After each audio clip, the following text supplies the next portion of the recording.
اللہ کے لیے کوئی چیز مشکل نہیں. اس کو قرآن شریف کی ایک آیت سے آپ سمجھیں تاکہ ذہن میں رہے, تھوڑا سا سمجھو آپ. بسا اوقات انسان حالات کو دیکھ کر سوچتا ہے اب تو کوئی گنجائش نہیں.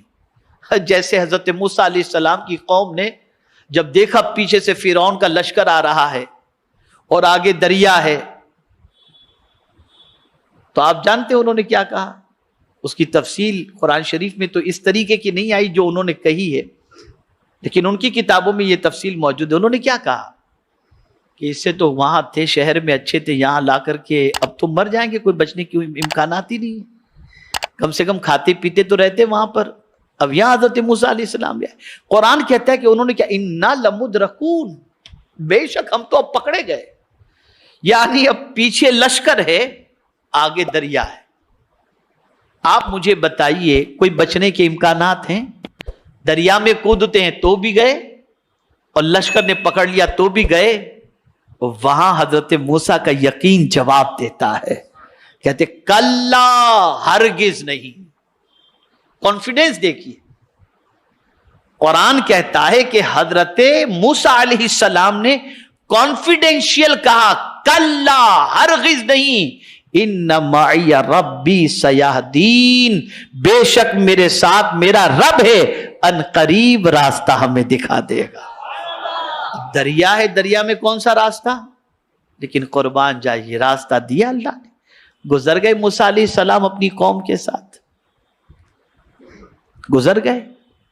تو میرے پیارے آقا صلی اللہ علیہ وسلم کے پیارے دیوانوں, یہ بات پھر آپ کے ذہن میں ڈال دوں, ہزار آپ کو دنیا کے سارے معاملات ایسے نظر آتے ہوں کہ اب بچنے کی کوئی صورت نہیں, لیکن اس کے باوجود بھی آپ ان حالات کو مت دیکھیے گا, آپ کی نگاہ رب کی طرف ہو کہ رب کے لیے کوئی چیز مشکل نہیں. اور ایک آیت جو ابھی میں آپ کو سنانے جا رہا ہوں, اس آیت کو سننے کے بعد آپ کا یقین مزید انشاءاللہ پختہ ہوگا, اور وہ آیت کریمہ یہ ہے, وَمَا أَمْرُنَا إِلَّا وَاحِدَةٌ كَلَّمْحٍ بِالْبَصَرِ. اللہ فرماتا ہے اور ہمارا حکم صرف ایک دفعہ ہی آنکھ کے جھپکنے کی طرح ہوتا ہے. یعنی ایسا ہے کہ ایک بار ہم نے حکم دے دیا تو ادھر آنکھ جھپکی نہیں کہ کام تمہارا ہو گیا. اس کی شان, اس کے لیے کوئی مشکل نہیں, اس کے لیے کوئی چیز بعید نہیں. تو میرے پیارے آقا صلی اللہ علیہ وسلم کے پیارے دیوانوں, اب جب امتحان آئے اور بندہ ثابت قدمی سے گزر جائے, امتحان کی وادیوں کے اندر شور نہ کرے, امتحان کی وادیوں سے گزرتے وقت شکوہ شکایت نہ کرے, دامن صبر کو تھامے رکھے اور اللہ عز و جل کے فیصلے پر راضی رہے, تو قربان جائیے اللہ نے کتنا پیارا ارشاد فرمایا. رب فرماتا ہے وَتَرَكْنَا عَلَيْهِ فِي الْآخِرِينَ سلام علی ابراہیم کذالک نجزی المحسنین.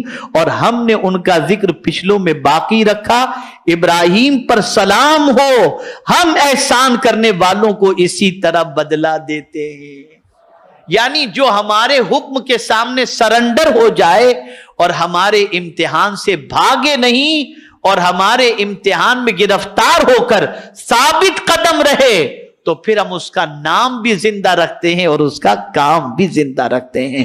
میرے پیارے آقا صلی اللہ تعالی علیہ وسلم کے پیارے دیوانوں, یہ مختصر ابتلا کے بارے میں, چونکہ انبیاء کرام علیہم الصلاۃ والتسلیم کی ابتلا کے اندر یوں تو رسول اعظم صلی اللہ تعالی علیہ وسلم سب سے زیادہ امتحان کی وادیوں سے گزرے ہیں, لیکن حضرت ابراہیم علیہ الصلاۃ والتسلیم کی ابتلا کا ذکر چونکہ آپ قربانی کے ابھی فریضے کے انجام دینے سے گزرے ہیں, تو میں نے وہ ذکر تھوڑا سا آپ کے سامنے کر دیا. میرے پیارے آقا صلی اللہ علیہ وسلم کے پیارے دیوانوں, اب اس کو یوں سمجھیں کہ پاپ کرنے والے کا امتحان نہ ہو اور مزے سے زندگی گزار رہے ہوں تو سمجھ لینا کہ ان کے دین میں کمی ہے, اور اگر آپ نیکی کر رہے ہیں اور آپ کا امتحان ہو رہا ہے تو جیسے جیسے سخت امتحان ہوتا جائے اور آپ اس کے اندر ثابت قدم رہتے جائیں تو یہ سمجھ لیں کہ اللہ رب العزت جل جلالہ آپ کا امتحان لے رہا ہے اور دین کی رمق آپ کی زندگی کے اندر باقی ہے. اور اب نتیجہ بہت اچھی طریقے سے واضح کر کے قرآن کی آیت کی روشنی میں سمجھا دوں. ہر ایک کو ہر چیز نہیں ملا کرتی. وَمَا يُلَقَّاهَا إِلَّا الَّذِينَ صَبَرُوا وَمَا يُلَقَّاهَا إِلَّا ذُو حَظٍّ عَظِيمٍ. یہ نعمتیں، یہ کامیابیاں، یہ خوشیاں اللہ ان کو عطا فرماتا ہے جو صبر کرتے ہیں یا قسمت والے ہیں. تو جو مصیبت پر صبر کرتا ہے اس کو کیا ملتا ہے؟ کیا ملتا ہے؟ اللہ مل جاتا ہے. کیا ملتا ہے؟ ان اللہ مع الصابرین. اسے اللہ مل جاتا ہے. تو اے رسول گرامی وقار صلی اللہ تعالی علیہ وسلم کے پیارے دیوانوں، یہ بات اچھی طریقے سے ذہن کے اندر محفوظ کر لیں. اتنا سخت امتحان کہ بے آب و گیا وادی کے اندر بچے کو چھوڑنے کے لیے حکم دیا گیا، پھر اس کے بعد جو ہے آگ میں ڈالنے کا معاملہ آیا، پھر اس کے بعد ہجرت کا معاملہ آیا، پھر اس کے بعد آپ جو ہے بچے کو ذبح کرنے کے لیے تیار ہوئے. یہ سارے امتحان جو ہے وَإِذِ ابْتَلَىٰ إِبْرَاهِيمَ رَبُّهُ بِكَلِمَاتٍ فَأَتَمَّهُنَّ قَالَ إِنِّي جَاعِلُكَ لِلنَّاسِ إِمَامًا. آپ اندازہ لگائیں یہ سارا مرتبہ حضرت ابراہیم خلیل اللہ علیہ الصلاۃ والتسلیم کو اللہ نے عطا فرمایا تو ابتلا کی وادیوں سے گزار کر. زندگی میں کبھی امتحان آئے، کس چیز کا امتحان؟ سنتے جائیے. بیماری کا امتحان، تنگ دستی کا امتحان، اور ایک امتحان تو تقریباً انبیاء کرام علیہم الصلاۃ والسلام کے ساتھ ہوا، اولیاء کرام کے ساتھ ہوا، صحابہ کرام کے ساتھ ہوا.